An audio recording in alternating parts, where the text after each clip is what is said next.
सभी विद्यार्थियों को सुप्रभात। आज मैं जो यहाँ पर हम पाठ्यचर्चा करेंगे वो बीए प्रथम वर्ष NEP 2020 पाठ्यक्रम के अंतर्गत बीए प्रथम सेमेस्टर वर्ष नहीं सेमेस्टर का हम कवि सूरदास के पद पर बात करते हैं। ये आपके पाठ्यक्रम में जो कवि के पद हैं ये विनय नामक शीर्षक से हमारे पास हैं। जैसे कि मैं पहले आपसे कल ही बात कर चुका हूँ कि विनय का अर्थ क्या है, प्रार्थना। जो हमने कल जिस टॉपिक पर कल जिन पदों को हमने पढ़ा उन पदों में आपको पता है कि कल हमने अविगति गति वाला पढ़ा, उसके बाद जन्म तो ऐसे ही बीत गयो ये पढ़ा। इसी संदर्भ में आज हम दो पदों को और पढ़ेंगे जो व्याख्या की दृष्टि से आपके लिए उपयोगी है। अब इसमें सबसे पहले हमारा जो पद जो आज हम जिसकी व्याख्या करने जा रहे हैं वो पद है हरि होम और लाई किवा। ये वाला जो पद है इस पर आज हम बात करेंगे। जैसे मैं कल आपसे मैंने बात की विनय का अर्थ था प्रार्थना। अब कवि की क्या प्रार्थना थी, किससे प्रार्थना थी? सूरदास के बारे में आपको हमने कल बहुत विस्तृत जानकारी दी है। सूरदास जन्मांध कवि थे और श्री कृष्ण के अनन्य भक्त थे। उन्हें पुष्टि मार्ग का जहाज भी कहा जाता है सूरदास, और वल्लभाचार्य के अष्टकाव्य छवियों में से एक प्रमुख कवि रहे हैं।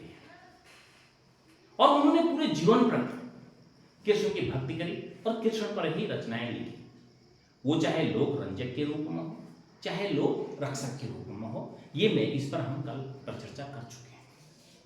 अब यहां पर जो पद है, अगर मान लो ये पद आपकी परीक्षा में आ गया तो आपके लिए क्या क्या चीजें इसमें आती है, क्या क्या लिखना होता है। सबसे पहले आप पद को संकेत रूप में अपने उत्तर पुस्तिका में लिखोगे, सभी को पता है। उसके बाद संदर्भ लिखोगे। अब संदर्भ में कई दिन से आपको पढ़ा रहा हूं, क्या संदर्भ होगा कोई बता सकता है? हाँ। पाठ्य पुस्तक प्राचीन एवं व्यक्तिकालीन काव्य के विनय शीर्षक से लिया गया है, जिसके लेखक सूरदास हैं, जिसके कवि सूरदास। ये समझ लो, अगर आपको संदर्भ आ गया तो संदर्भ के आपको अगर संदर्भ सही ढंग से लिख दिया तो आपके प्रसंग भी सही होगा और व्याख्या भी सही होगा। अब दूसरा जो पॉइंट होता है, व्याख्या करने से पूर्व एक प्रसंग होता है, आपको लिखना होगा। लेकिन प्रसंग हम तब तक नहीं लिख सकते हैं जब तक कि हम पद को पढ़ न लें। प्रसंग तो तभी निकलेगा ना जब हम पद को पढ़ेंगे। तो आइए आज हम फिर एक नए पद की ओर चलते हैं और सूरदास जी की एक नए पद और नई रचना, नया विनय का पद पर हम बात करते हैं। हरि हो सब पतिनिन को राजा, निंदा पर मुख पूरी रहियो जग यह निशान नित बाजा। तिरसना देश अरु सुभट मनोरथ, इंद्री खटकी हमारी। मंत्री काम कुमित दवे को, क्रोध रहित प्रतिहारी। राजा राज अहंकार चढ़ियो दिग्विजय, लोभ छत्र करी शीश।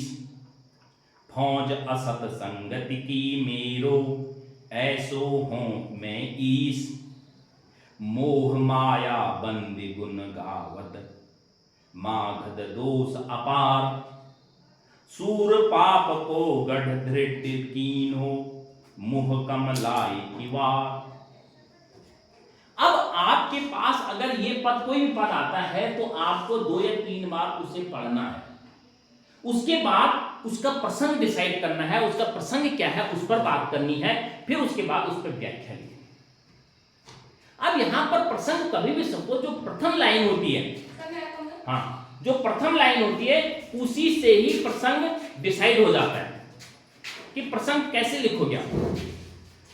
प्रसंग का क्या है कि हरि हो सब पतिन को राजा।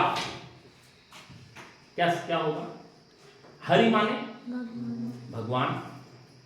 हो हे हरि, हो शब्द किसके राजा है? पतित एक शब्द आया है। पतित का अर्थ क्या है? पतित किसे कहते हो?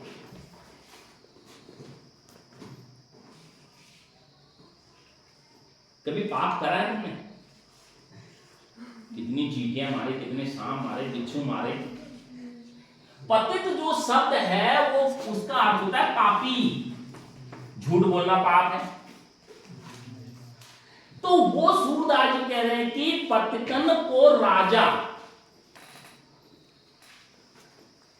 जितने भी संसार में व्यक्ति हैं, जितने भी मनुष्य हैं, वो किसके राजा हैं? बताओ, राजा आदमी कब बनता है? राजा आदमी कब बनता है? कब बनता है राजा? जो अपने को सब मतलब गुण सभी कुछ देखता है ना कि मैं राजा हूं इस इलाके का, यही तो कहता है। अब पापों का भी राजा होता है, ये कभी कहना चाह रहा है। पाप का घड़ा जब भर जाता है तो फूट जाता है, अर्थात राजा का साम्राज्य खत्म हो जाता है। तो यहां पर जो बात आ रही है वो कह रहे हैं कि कभी कह रहे हैं कि मैं पतितों का राजा हूं, अर्थात मैंने इतने कर्म कुकर्म करे हैं कि मैं उनको गिन नहीं सकता हूं। अब कर्म कुकर्म कैसे? थोड़ा सा इससे पूर्व में हम चले।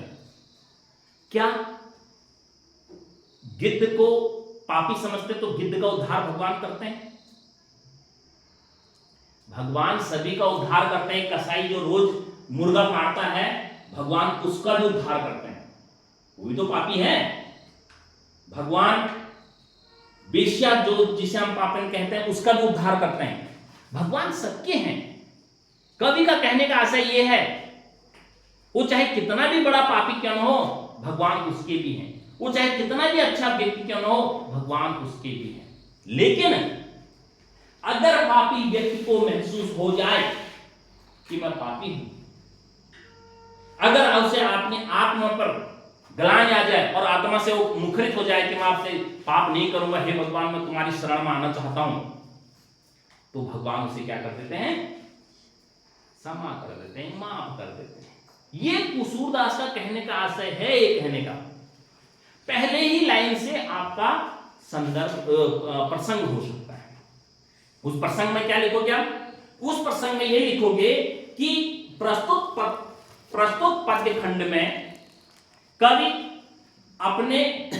भगवान से कह रहे हैं कि मैं पापी हूं, हे भगवान, और मेरे जितने भी पापों का उद्धार कीजिए। अभी तक मैंने जितने भी पाप करे हैं उनका उद्धार कीजिए। अब मैं इस संसार में नहीं रहना चाहता हूं। इस पाप भरे संसार में, पापी भरे संसार में अब मैं कहां आना चाहता हूं? आपके चरणों में आना चाहता हूं। आपके चरणों में मोक्ष प्राप्त करना चाहता हूं। चरणों में कब आएगा इंसान? जब इस संसार से मोह तोड़ेगा ना। तो वही चीज यहां पर आ रही है। तो कह रहे कि निंदा परमुख पूरी रहियो जग यह निशान नित बाजा। सबसे पहले पाप हम क्या करते हैं? हम दूसरों की निंदा करते हैं। कवि का अर्थ यह है कि दूसरों की बुराई करना भी, अनावश्यक बुराई करना भी क्या है? पाप का एक पर्याय है। हमारे मुख पर हर समय दूसरों की क्या रहती है? निंदा का बाजा बजता है। हमारी वाणी हर समय की क्या करती है? दूसरों की निंदा करती है। तिरसना देश और सुभद मनोरथ इंद्र खटक हमारी। और तिरसना पूरे देश में, पूरे संसार में क्या रहती है? तिरसना क्या होती है? तिरसना का आप जानते हो? तिरसना क्या है? क्या है तिरसना? ईर्ष्या तू न गई मेरे मन से। कभी तुम्हारे मन में दूसरे के प्रति जलन होती है? ईर्ष्या, उसे तिरसना कहा गया है। दूसरों के प्रति अनावश्यक जलन, वो तिरसना है। तिरसना देश और सुभट मनोरथ इंद्र खड्ग हमारी। जो तृष्णा है, जो दूसरों के प्रति ईर्ष्या का भाव है, वो भी पाप की कैटेगरी में आता है। वो हर समय हमारे देश में, हमारे पूरे राज्य में, यह देश और पूरे देश की बात करें, पूरे शरीर की बात करते हैं हम, उसमें भरी रहती है सुभट मनोरथ, और वो मन में बसी रहती है। इंद्र खड्ग हमारी, और इंद्रियां, जितने भी इंद्रिय हैं हमारी, इंद्रियां किसे कहते हैं? 5 इंद्रियां कौन कौन है?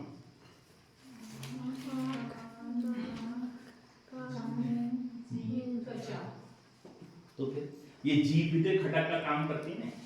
ऐसी वाणी बोले मन का आपा खोल रे। जो इंद्रियां हैं हमारी, हाथ हैं, वो खटक का काम कर रही हैं। वाणी हमारी तलवार का काम कर रही है। आंखें जिस चीज को नहीं देखना चाहिए तो उसे हम बार बार देख रहे हैं मोबाइल पे, वो भी तो पाप की कैटेगरी में आता है। नाक, खाना, जीभ, स्वाद, ये सब किसके समान हो गए? कह रहे इंद्रियों के समान हो गए। तो मनुष्य तो पूरा पापों का पुतला है। कहने का आशय ये है,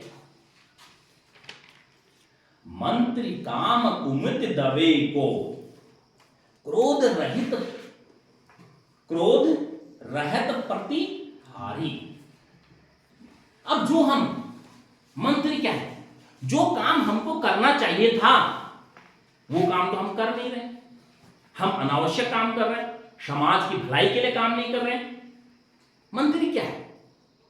कोई भी व्यक्ति जब मंत्री जो होता है वो काम को सही और गलत की पहचान करता है और सही काम को करना चाहिए, ये हमको हर समय हिदायत देता है। लेकिन यहां पर जो पापों का पुतला हमारा शरीर बन गया है, वो हमको अच्छे काम करने ही नहीं देता है। और क्रोध रहित प्रतिहारी, और हर समय हम किस में रहते हैं? गुस्से में रहते हैं। क्रोध हमारे हृदय में रहता है हर समय। राज अहंकार चढ़ियो दिग्विजय, लोभ छत्र कर शीश। और इतने अहंकारी हम बन गए हैं, सब कुछ मेरा है, सब कुछ मेरे पास है, इतना अहंकार हमें हो गया है कि हम, राज का अहंकार है हमें, अपने राज का अहंकार है, धन संपदा का अहंकार है हमको। चढ़ियो दिन विजय श्री, दिग्विजय श्री, और उसके जो उसका अहंकार है वो दिग्ग और विजय मतलब और ज्यादा चढ़ते जा रहा है दिन प्रतिदिन। लोभ छत्र कर शीश, और इतना मोह माया, लोभ का अर्थ है मोह, इतनी मोह माया है जो कि हम भूले भुलाए नहीं जा रहे मोह को। अनावश्यक मोह है। एक गाड़ी खरीदी तो कल को, आज हमारे पास एक छोटी सी गाड़ी है, ऑल्टो है, तो कल को हमको ऑडी की जरूरत पड़ी। फिर जैसे जैसे पैसा बढ़ा तो उतना उतना घर अच्छा चाहिए, गाड़ियां अच्छी चाहिए, कपड़े अच्छे चाहिए। तो इस प्रकार का जो मोह है, ये भी अनावश्यक मोह, ये भी पाप की कैटेगरी में आता है। फौज असत संगति को मेरो, ऐसो हो में ईश। और ये जितनी इंद्रियां हैं, ये शरीर के जितने भी बातें हैं, ये सब मेरे फौज के रूप में, अर्थात जिस प्रकार से राजा के पास लड़ाकू फौज होती है ना, तो राजा क्या करता है? और गरीब आदमियों पर लाशें बिछा दो, मार दो, बम फोड़ दो, यही तो कहते हैं ना राजा। वो पापी तो राजा होते हैं। और जैसे उस राजा का पाप का घड़ा भरता है तो फूट के फिर वो राजा ठंडा हो जाता है। कई ऐसे एग्जाम्पल आपने देखे, हिटलर जैसे राजा को देखा है आपने, सुना है, पढ़ा है। तो वही चीज यहां पर आ रहे हैं, कह रहे हैं कि मैं पाप के इंद्रियों के राजा हूं। उस फौज का, जो इंद्रिय रूपी मेरे फौज है पूरे शरीर की, उनका मैं राजा हूं। और ऐसो में ईश का अर्थ है भगवान, ऐसा मैं भगवान, पापी भगवान।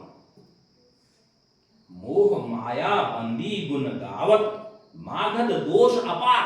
और मैं हर समय किसके गुण गाता हूं? मोह का, लोभ का, माया का। माया क्या होती है? धन संपदा।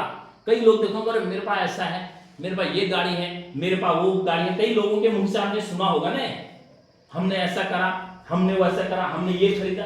ये सब क्या है? धन संपदा। ये कवि कह रहा है कि अचल संपत्ति है। क्या है? अचल संपत्ति, चलायमान, जितना, हाँ सॉरी, चलायमान संपत्ति है। आज मेरे पास, कल तुम्हारे पास। इसीलिए कहते हैं ना, लक्ष्मी हाथ का मैल होती है। आज मेरे पास है तो कल किसी के पास। उस पर कभी भी सबको अभिमान नहीं करना चाहिए। अभिमान करोगे तो वो पाप की कैटेगरी में आती है। तो उसी प्रकार से वो कह रहा है कि लोभ माया ये सब वो है ईश, इनका ईशु में, और मागध दोष अपार, और मेरे ऊपर, मेरे शरीर में या मेरे मन में कई दोष हैं, कई पाप हैं।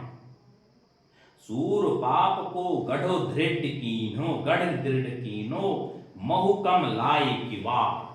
अब सूरदास जी कह रहे हे भगवान, आप हे हरि, हे श्री कृष्ण, आप जितने भी मेरे हृदय में इस प्रकार के पापों का जो घड़ा भरा है उसको छोड़ दीजिए, उसको हटा दीजिए, उसको निष्कपट कर दीजिए, और मेरे लिए अपनी भक्ति के द्वार खोल दीजिए, जिससे कि मैं इस प्रकार की जो बुराइयां हैं, जो पाप रूपी जो बुराइयां हैं, उन बुराइयों से मुक्त हो जाऊं, दूर हो जाऊं। ये इसका क्या होगा, व्याख्या लिखनी है।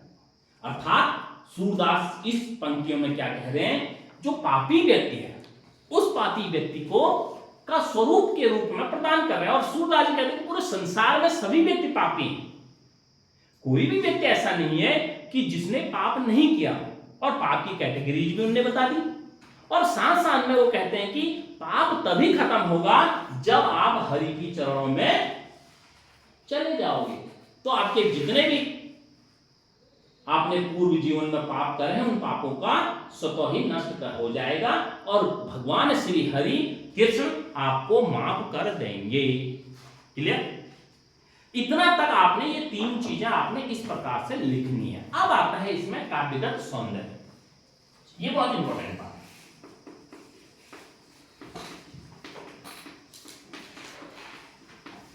है। अभी काव्यगत सौंदर्य क्या है कि उस पद की क्या सुंदरता है।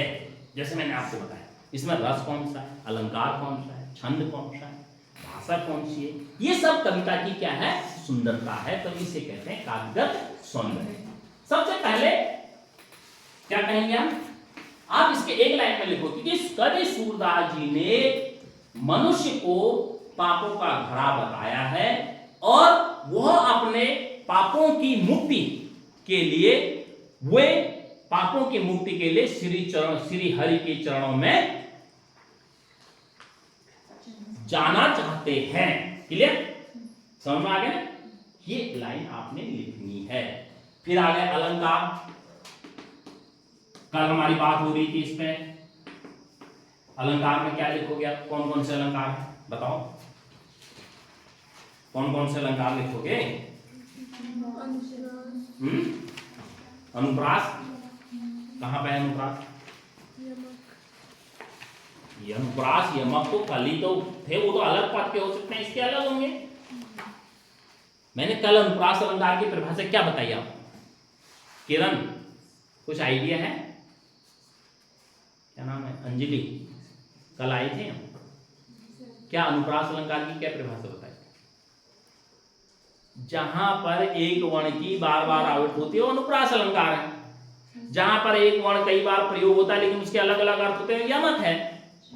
जहां पर एक शब्द एक बार प्रयोग होता है उसके कई अर्थ होते हैं, वो श्लेष है। जहां पर किसी उपमान की उपमेय से तुलना की जाती है वो उपमा है। इन्हीं पर तो कल बात हुई थी ना। तो इसी में इसमें ढूंढना है, हरिहो सब पत्निन को राजा, निंदा प्रमुख पूरी रहियो, जग यह निशान नित बाजा। नौ वर्ड की आवृत्ति होगी तो अनुप्रास है, अनुप्रास अलंकार है। अलंकार कौन सा है? अनुप्रास। आ जाओ बेटे। और दूसरा अलंकार कौन है? कोई बात नहीं, आ जाओ। दूसरा अलंकार है इसमें निंदा प्रमुख पूरी, रूपक अलंकार है। अभेद वर्ण है, अनुप्रास, रूपक और इंद्री। इंद्री एक बार शब्द है, इंद्री खड़ग हमारी। इंद्रियों को किसके समान बताया है? खड़ग के समान। तो कौन सा अलंकार हो गया? और रूपक भी है, इंद्री खड़ग हमारी। हमारी इंद्रियां किसके समान है? तलवार के समान। अगर हम समानता व्यक्त करते हैं, शीश मुख चंद्र, सी मुख चंद्र समाना, सीता का मुख चंद्रमा के समान है। कौन सा अलंकार होगा? उपमा।